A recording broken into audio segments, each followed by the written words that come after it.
Welcome back on RealCopStoriesVideos.com. Over 370 cop stories. Please look them up. Vice, narcotics gang, gross alerts, exploding bodies, foot pursuits. They're all my babies. In addition to that, I have over 200 questions and answers. So ask me a question, I'll answer you directly, and we'll do it on video.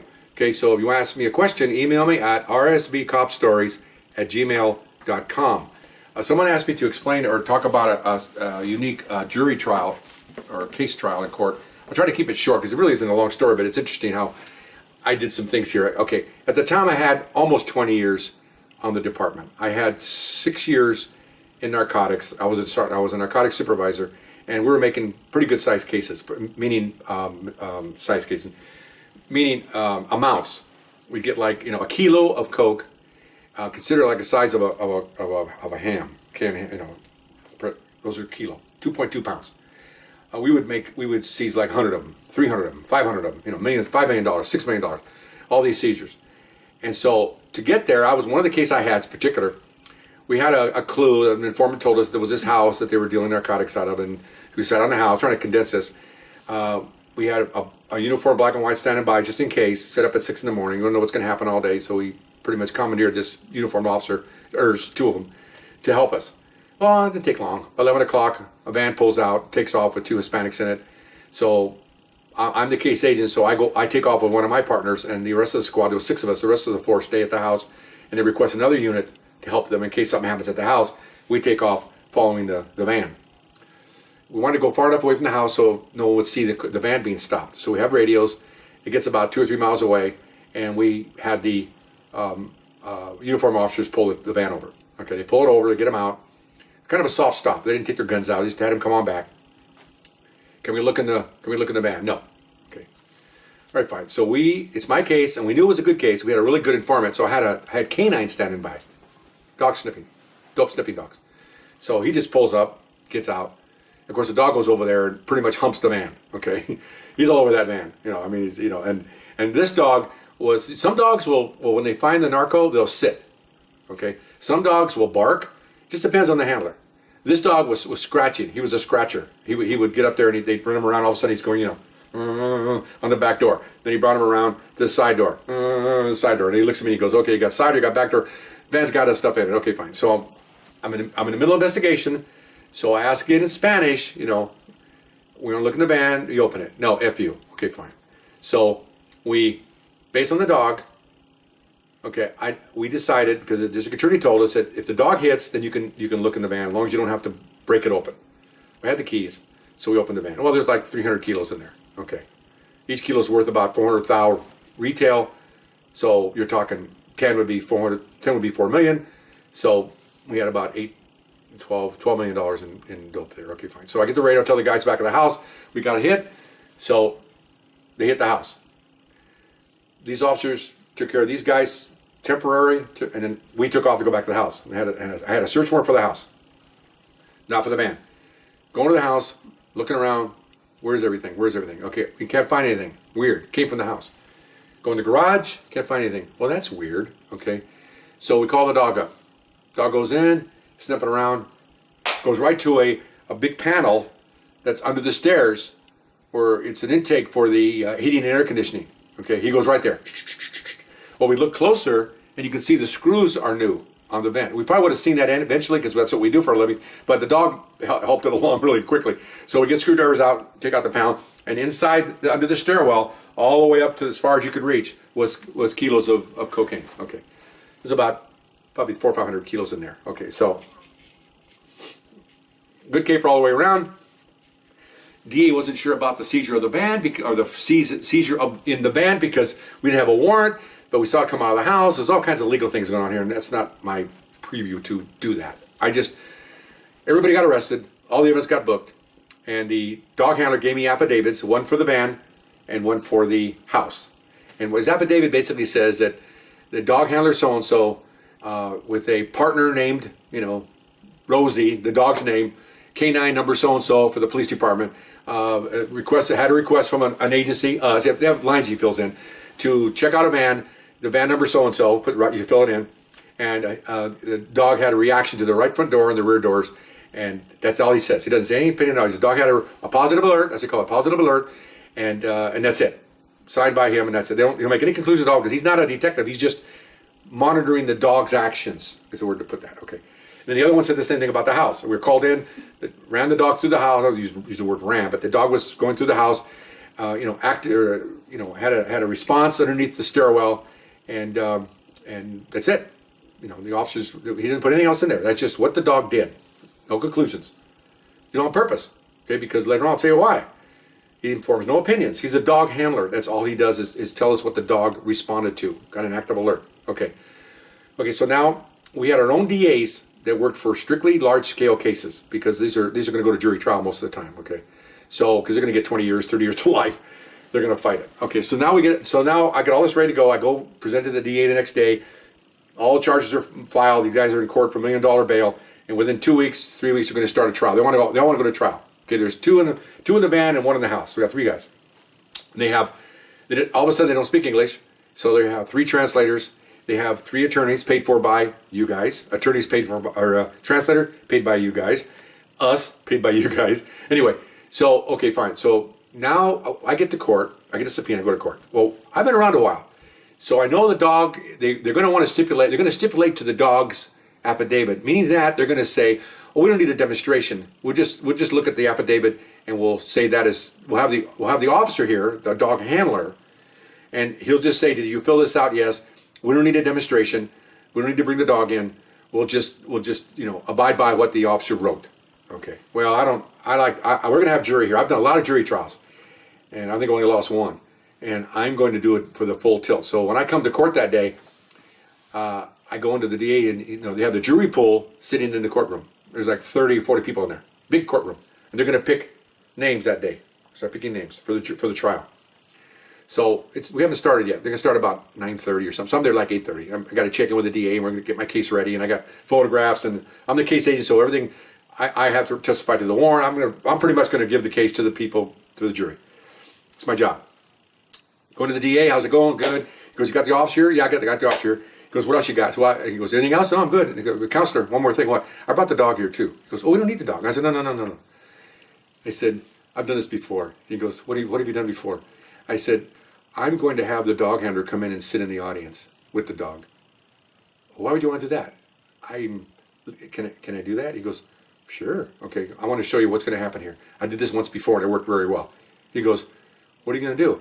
It's showtime, right? He goes, well, of course. They always call jury trials showtime. Get dressed nice. Defendant's got suits on. Even though when you got him, he had, tattooed necks and gang outfit. Now he's going to wear a nice 3-piece suit. Or if it's a female, she'll look like frickin' Shirley Temple. That's what they do. It's showtime. The attorneys are dressed really nice. They talk real nice. On the courtroom, they're yelling at me and challenging me and calling me all kinds of stuff. But in the courtroom, oh, how do you do, detective? Yeah, okay, fine. We can play the game too. Okay. So I go, it's showtime. He goes, okay, whatever you want to do. Okay, so I get up, I walk out, I go to the dog handler.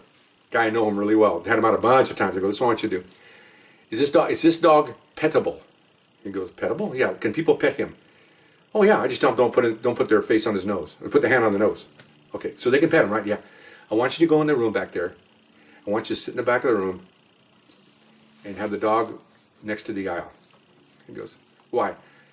You'll see. I'm trying to win this case before you even get to it. He goes, really? Yeah. I got 20 years on. I've been doing this a long time. Trust me. He goes, oh, no problem. We love doing that. Okay, because on the side note here, those canine guys go out all the time on Kiwanis Club and meetings. They show their dogs to the public because the public pays for it.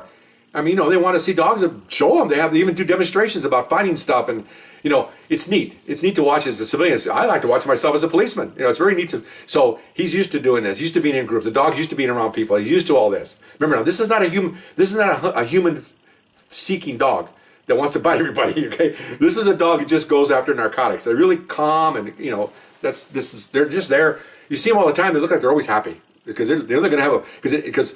Even if the officers aren't going out and get a call, they'll play with the dogs. Play meaning they'll throw out stuff to have the dog find it because it's a game to them. They'll have their toy and they make believe it's their toy. So dogs are all happy to be everywhere. They're getting well fed. They got a nice house. They're having a blast. Okay, I got to say, now back on the. Okay, so I walk in and I go, okay, counselor. He goes, okay, is he coming in? Yeah, he's coming in. He goes, I don't know. I said, just wait. Trust me on this. He goes, okay. Remember, the DA's only been there like 5 years as a district attorney. I know he's been to college and law school and all that. I've been doing this for 20 years. Okay, I know what I'm doing here. Okay, homie, don't play that. Okay, I play really well here. Okay, And I want, like I said, the only case I ever lost in 35 years was, a side note again, was two 80-year-old ladies that were washing chemical tubes and stuff because we had a lab in the garage and they were washing the tubes and we arrested them for collusion and all this stuff. And we really couldn't prove that they were actually knew it was narcotic tubes. They were just told by their son to clean these tubes. So kind of gray area there. They weren't really sure what they were doing. I thought they were guilty as hell because I would just say, what do you want me to do? I'm not going to do that. But they were old school people. They do what they're told. So I lost. The only case I lost, jury. I won them all. Okay, so I got back on track. Okay, so the dog comes in. I'm up there with the DA. I look back, and as soon as that dog came in, it's like a ripple effect. It comes to sits down. Ripple effect meaning these jurors see it. They're tapping the shoulder. Somebody else sees it. You can see everybody starts to turn. The crowd's turning. The heads are turning as the information goes forward. All of a sudden, everybody's looking at the dog. And so what do you have? You have about 10 jurors coming over, women on their knees and guys on their knees, petting the dog, asking the handler questions about the dog. They are surrounded by potential jurors before anything even starts. We're not in session yet. This is just anybody can come and go as they want. They can talk in the courtroom. They haven't started the trial. They haven't tried anything yet. That's why you get 4 of these, okay? 4 hash marks, 20 years. So I look back and DA goes, look at that. I said, yeah, that's your jury pool. He goes, man, that's cold. That's cold. We may have to excuse the whole jury pool. Why? Why not excuse it? He goes, I don't know. They might want to dismiss. And meantime, while we're talking, the 3 attorneys, not the suspects, they're all turning around looking.